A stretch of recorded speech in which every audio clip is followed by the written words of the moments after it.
బహుజన news కి స్వాగతం. స్వాతంత్ర సమరయోధుడు భారతదేశ మాజీ ఉప ప్రధాని డాక్టర్ బాబు జగజీవన్ రామ్ 118వ జయంతి సందర్భంగా ఆయనకు ఘన నివాళులర్పించారు. డాక్టర్ ముప్పారం ప్రకాశం సంగారెడ్డి జిల్లా కేంద్రంలోని జగజీవన్ రామ్ విగ్రహానికి పూలమాలలు వేసి జయంతి వేడుకలను పురస్కరించుకుని ముప్పారం ప్రకాశం ఆ మహనీయుని పుష్పాంజలి ఘటించారు. ఈ సందర్భంగా ప్రకాశం మాట్లాడుతూ బాబూజీ అంటే స్వాతంత్ర పోరాటం, దేశ రాజ్యాంగం అమల్లోకి తెచ్చిన చరిత్ర ఉందని, అంతేకాకుండా జాతి వివక్ష వల్ల తాను ఎదుర్కొన్న సమస్యలు భావితరాలకు రావదని, ఎన్నో సామాజిక ఆర్థిక రాజకీయ పోరాటాలు చేసి జీవితకాలం ఓటమెరుగని నాయకుడు అని ఆయన స్ఫూర్తితో విద్యార్థులు, యువకులు, అధికారులు, రాజకీయ నాయకులు ఈ భూమి మీద ఈ సమాజంలో పుట్టినందుకు జీవితం ఎలా సార్థకత పొందాలో ఆయన చరిత్ర చదివి నేర్చుకోవాలి. అన్ని కార్యక్రమాలు అధికారులు, రాజకీయ నాయకులు, ప్రజా సంఘాల నాయకులు, విద్యార్థులు పాల్గొన్నారు. ముందే వచ్చి 2 కుండలు వలగొట్టేది. ప్రిన్సిపాల్ వచ్చి అరే 3 కుండలు ఉండాలి, ఇంకో 2 కుండలు ఏమైనాయి? ఒకరోజు చూసారు, 2 రోజులు చూసారు, వారం రోజుల తర్వాత ఇలా దొరికిండు. పగలగొట్టేటప్పుడు ప్రిన్సిపాల్కి దొరికాడు. ఏం రా, ఎందుకు కుండలు వలగొడుతున్నావు అని. మేము విద్యార్థులు అంతా క్లాస్ రూమ్లో కలిసే ఉన్నాం కదా, అందరికి ఒక్క కుండ పెట్టకుండా మీరు కులాలతోటి డివైడ్ చేస్తున్నారు అని. ఎప్పుడూ విద్యార్థి దశలోనే అడుక్కుంటే వచ్చేది భిక్ష, పోరాడితే వచ్చేది హక్కు అని చెప్పేసి బాబు జగజీవన్ రామ్ గారు ఈ దేశంలో మనకు చూపించింది. అంతేకాదు ఈ దేశంలో నిచ్చెన మెట్ల కుల వ్యవస్థ ఏదైతే ఉన్నదో ఆ నిచ్చెన మెట్ల కుల వ్యవస్థ ప్రకారం శూద్ర కులాలు ఏవైతే బ్రాహ్మణ, క్షత్రియ, వైశ్య, శూద్రాస్ అనే 4 నిచ్చెన మెట్ల కుల వ్యవస్థలో కింది కులాలకు ఆస్తి మీద హక్కు, రాజకీయాలలో హక్కు, చదువులో హక్కు నిషేధించిన ఆ కాలంలోనే బనారస్ విశ్వవిద్యాలయంలో హిందువుల కంట్రోల్లో ఉంటున్నటువంటి, అంటే హిందువులు అంటే ఇక్కడ బాధపడకూడదు, ఆ కాలంలో హిందువుల గురించి చెప్తున్నాను నేను. ఆ కాలంలో ఉన్న మతతత్వం గురించి చెప్తున్నా, ఆ కాలంలో ఉన్న కుల వ్యవస్థ గురించి చెప్తున్నా. ఎందుకంటే ఈ స్టేజ్ మీద సబ్బండ కులాలు ఉన్నాయి, నేను ఈ కాలం గురించి చెప్పట్లేదు. ఆ కాలంలో నడిచిన ఆ మతం పేరుతోటి, ఆ కులం పేరుతోటి నువ్వు తక్కువ కులపడివి, ఊరవుతాడు అంటే అయ్యా బాధ్యత నీ కాలు మొత్తం మీతో సమానంగా కూర్చోబెట్టాలని బతిలాడలేడాయన. వాళ్ళతో పోటీ పడి ఆ విశ్వవిద్యాలయాల్లో సీటు సంపాదించండు. అక్కడ విశ్వవిద్యాలయాల్లో సీటు సంపాదించి ఊరుకోలే. స్కూల్లో ఉన్నప్పుడు పోరాటం చేసి ఆయన విశ్వవిద్యాలయంలోకి పోయాక భారతదేశ స్వతంత్రోద్యమం కోసం జరుగుతున్న పోరాటంలో గాంధీతో కలిసి పోరాటం చేసిండు.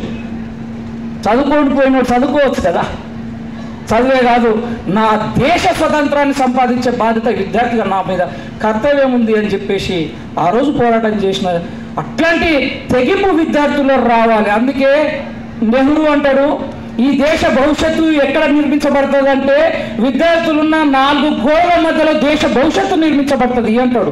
బాబు జగజీవన్ రామ్ లాంటి వాళ్ళని చూసే పాఠశాలలలో విద్యార్థి దశలు అట్లా ఉన్నాయన, విద్యార్థులకు ఆదర్శంగా ఉన్న ఆయన చట్టసభలలోకి వస్తే, చట్టసభలలోకి వచ్చినాక 1956లో డాక్టర్ బిఆర్ అంబేద్కర్ గారు ఈ దేశానికి రాజ్యాంగం ఇచ్చేసి చనిపోయిన తర్వాత ఈ దేశంలో రాజ్యాంగాన్ని అమలు చేయడానికి ఏ రాజకీయ పార్టీలు కేంద్రంలో సిద్ధంగా లేని ఆ కాలంలో భారత రాజ్యాంగాన్ని ఇంప్లిమెంటేషన్ చేయించింది కేవలం డాక్టర్ బిఆర్ అంబేద్కర్ తర్వాత బాబు జగజీవన్ రామ్ గారు మాత్రమే.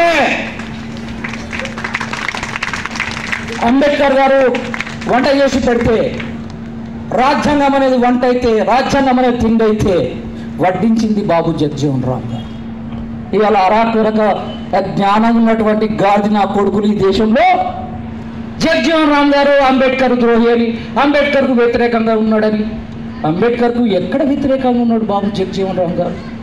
అంబేద్కర్ గారు చనిపోతే ఈయన ఎక్కడనో జపాన్కు ఆ రోజు రక్షణ శాఖ మంత్రిగా ఉన్న ఆయన ఏదో కేంద్రం ఈ దేశ పని మీద బయట దేశంలోకి పోతే జగజీవన్ రామ్ గారు మేఘాల మీద వస్తే హెలికాప్టర్ కూలిపోయి కాళ్ళు ఇరిగిపోయిన ఆయన అంబేద్కర్ గారి శవం ముంగట ఆ యాత్రలో పాల్గొన్నాడు. ఎంతమంది తెలుస్తుంది? ఆ మహనీయులకు మానవాళ్ళ కులాల తారతమ్యమే లేదు ఆ కాలంలో, కానీ ఇవాళ తీసుకొస్తా ఉన్నాడు. ఈరోజు ఏబిసిడి వర్గీకరణకి ఇవాళ బీజం పడలేదు.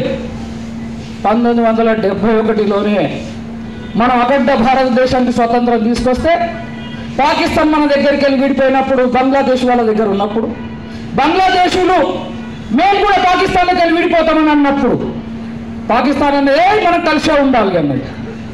వన్ సైడ్లో రాంగిరావు బాబు అని చెప్పేసి ఆ రోజు రక్షణ శాఖ మంత్రిగా ఉన్న బాబు జగ్జీవన్ రామ్ గారు పాకిస్తాన్కు బుద్ధి చెబితే కేంద్రంలో ఉన్న కేంద్ర ప్రభుత్వం, ఆ రోజున్న కాంగ్రెస్ ప్రభుత్వం భయపడితే రక్షణ శాఖ మంత్రి ఉన్న నేను నిర్ణయం తీసుకుంటున్నా అని చెప్పేసి భారతదేశం తరఫున బంగ్లాదేశ్కి మద్దతుగా ఉండి పాకిస్తాన్ తరిమి కొట్టిన చరిత్ర ఒక రక్షణ శాఖ మంత్రిగా, ఒక రాజకీయ నాయకుడిగా ఉండి తుపాకీ బట్టి సైన్యం ముంగడ యుద్ధం చేసి భారతదేశాన్ని గెలిపించినటువంటి గొప్ప సైనికుడు, దేశభక్తుడు బాబు జగ్జీవన్ రామ్ గారు. ఇవాళ బంగ్లాదేశ్కి విముక్తి కలిగించింది కూడా భారతదేశం తరఫున బాబు జగ్జీవన్ రామ్ గారు. అట్లాంటి బాబు జగ్జీవన్ రామ్ గారు ఈ దేశంలో ఏ శాఖలో ఉన్నా భారత రాజ్యాంగం ఇచ్చిన హక్కులను ఇంప్లిమెంటేషన్ చేయాలని కొట్లాడింది. రాజ్యాంగం ఇచ్చిన హక్కులను ఇంప్లిమెంట్ చేయడానికి ఈ చట్టసభలలో మీరు కూర్చున్న మీ అందరికంటే ముందు మీకు చెప్పిపోయిండు, ఈ రాజ్యాంగం అమలు చేయకపోతే మీ మీదే బాధ్యత ఉన్నది, అమలు చేయించండి. ఆ రోజు ఆయన ఆ రాజ్యాంగాన్ని అమలు చేయించగలిగాడు కాబట్టి ఈ మైక్ పట్టుకొని మాట్లాడుతున్నాం. ఇలా అనేక మంది స్కూళ్ళల్లో, కాలేజీలలో, చట్టసభలలో లేదు అధికారులుగా ఈరోజు ఈ దేశంలో చలామణి కావడానికి కేవలం భారత రాజ్యాంగం అమలు చేయించడం బాబు జగ్జీవన్ రామ్ గారి యొక్క గొప్పతనం. కాబట్టి మహనీయుల గురించి ఒకరోజు మాట్లాడితే సరిపోదు. ఈరోజు ఈ సభలో వ్యక్తిగత సమస్యలు చెప్పినాం, సామాజిక సమస్యలు చెప్పినాం, దేశ సమస్యలు చెప్పినాం, రాజకీయ సమస్యలు చెప్పినాం. ఇదంతా మాట్లాడుకునే స్వేచ్ఛ ఇచ్చింది ఈ మహనీయుల పోరాట ఫలితమే. ఇవాళ ఇంతమంది ఇక్కడ కూర్చొని ఈ మహనీయుల యొక్క జన్మదిన వేడుకలు చేయడం వ్యక్తిని పోషించడం కాదు, ఈ ఒక్కరోజు ఆయన యాడ్ చేయడం కాదు.